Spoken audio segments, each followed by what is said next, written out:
Welcome back to my channel, everyone. Today I am sharing a gnocchi recipe with a delicious and super easy sauce to accompany it.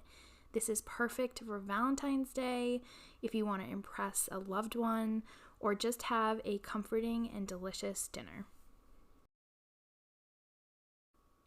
So let me run you through what you need to make homemade gnocchi.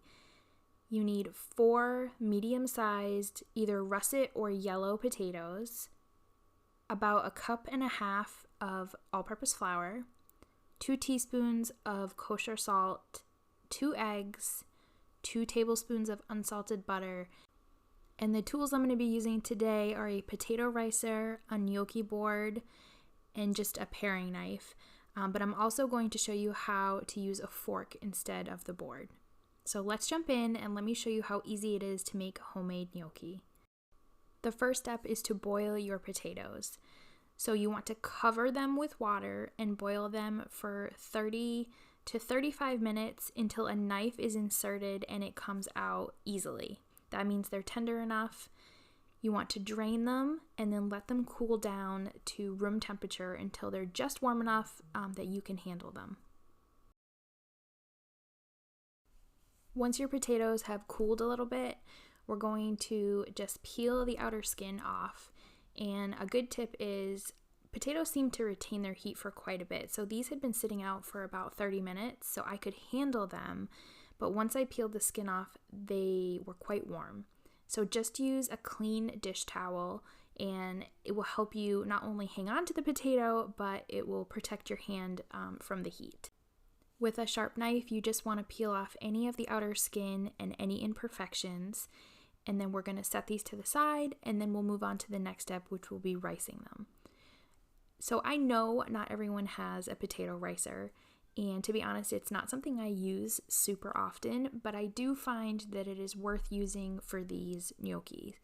It has a super even consistency, and if you like really smooth mashed potatoes, this is a great tool to have in the kitchen. If you do not have a potato ricer, don't feel like you have to go out and buy one.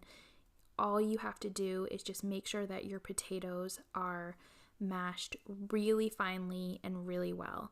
So before adding any of the liquid, I suggest either taking your blender and whipping them until they are smooth, or you can also use a fork or a pastry cutter to really break up your potatoes. I cut my potatoes in half just so that they're easier to work with, and then you pop them inside the ricer and just squeeze them through.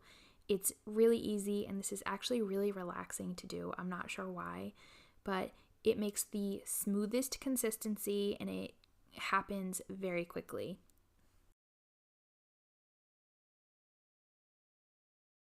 Once your potatoes are all pressed through the ricer, we can start putting together the dough. We're going to add our salt. Then we're going to add our 2 beaten eggs. And you want to make sure your potatoes are not too warm, otherwise your eggs will scramble. So I like to mix these 2 ingredients pretty thoroughly. And then the next step is going to be to add 2 tablespoons of melted butter.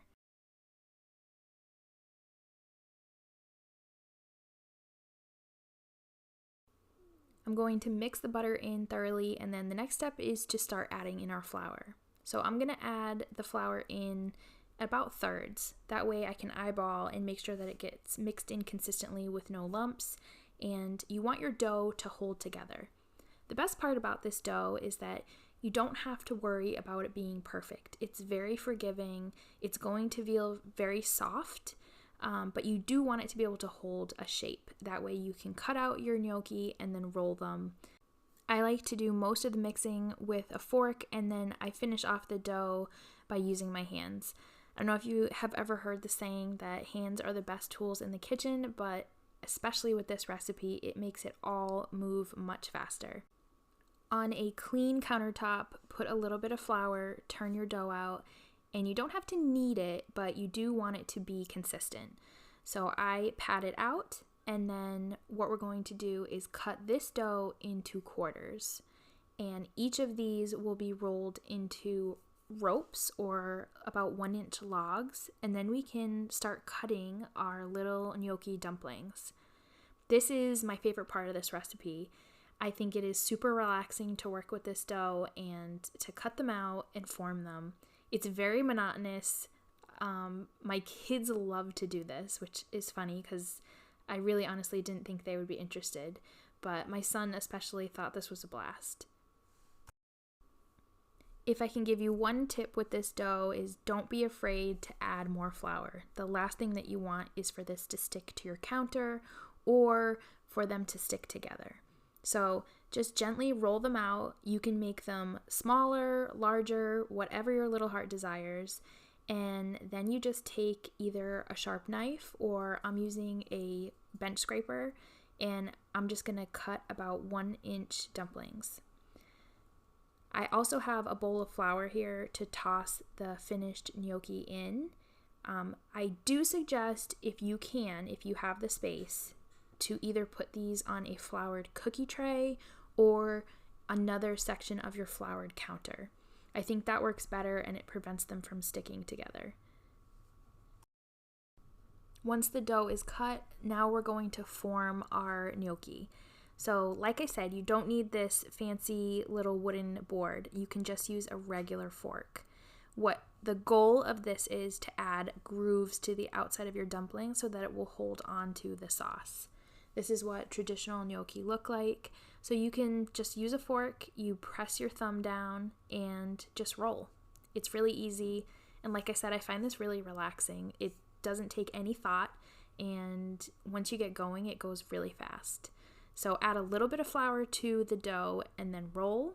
And these are ready to be thrown into boiling water. So with the fork, the ridges are a little bit larger. And next I'll show you how to use one of these gnocchi boards. You can find these at kitchen stores, you can find these online. I've had this one for a really long time. I think I found it at Williams-Sonoma. But as you can see with the board, they're a little bit finer grooves. But same concept, you just want to push the dough down and roll. And the best part is they're forgiving. So if you mess up, you can just kind of form them back together and roll a second time. I suggest making all of your dumplings or your gnocchi before you start cooking them, but you can get your water boiling at this point.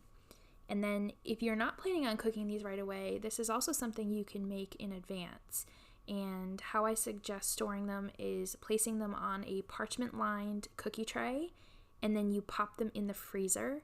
And then you can put them in a sealed container or a Ziploc bag and they store in the freezer beautifully. They just cook for a couple more minutes than they would if they were fresh. Now I'm going to show you a really delicious sauce to go with these. I'm going to start off by browning 1 chicken breast. I'm going to add some salt and some pepper. We're going to add garlic powder. And this is all to taste. So if you don't like garlic powder, you can leave it out, or you can just add a little. I'm also going to add some dried basil. And then I am using a jar of marinara sauce. I am taking the easy route here. I want this sauce to come together really quickly. So we're going to brown the chicken. I'm going to add the sauce, and then I'm going to show you a trick to make a really luxurious, fancy looking sauce to go along with these homemade gnocchi. I'm adding 1 jar of one of our favorite marinara sauces, store-bought. There's nothing fancy about this, but we are going to jazz it up just a little bit. So add your sauce in, and then I'm going to add about half a cup of water, and I add the water right to my container that the sauce came in. That way I can get all the last bits of the sauce and I don't miss out on any of that flavor, and add that right in. This sauce is very similar to a crockpot recipe that I posted not too long ago. I'll have it linked in the iCards above. But this sauce only needs to cook for 10 or 15 minutes and it comes together super easy. I'm adding 3/4 of a cup of cream mixed with 2 tablespoons of cornstarch. Mix this together and then just let it simmer for 10 minutes. And that is it. That is your sauce. It is super delicious.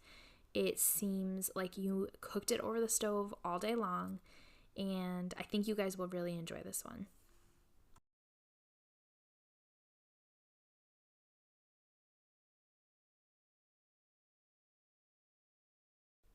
While the sauce simmers, we are going to get started on cooking our gnocchi.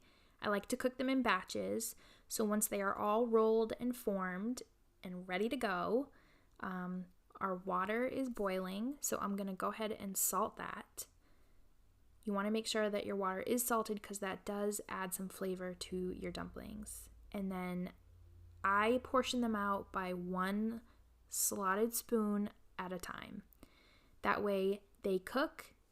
They only take 2 minutes to cook, and once they float to the surface, just like that, they are done. You will be amazed at how fast these cook. Make sure you don't cook them for too long because they will start to fall apart. Once they float to the surface, you just want to scoop them out, let them drain a bit, and then you can add them directly to your serving dish, or you can add them to a large serving bowl, and I just like to drizzle them with a little bit of olive oil to prevent them from sticking.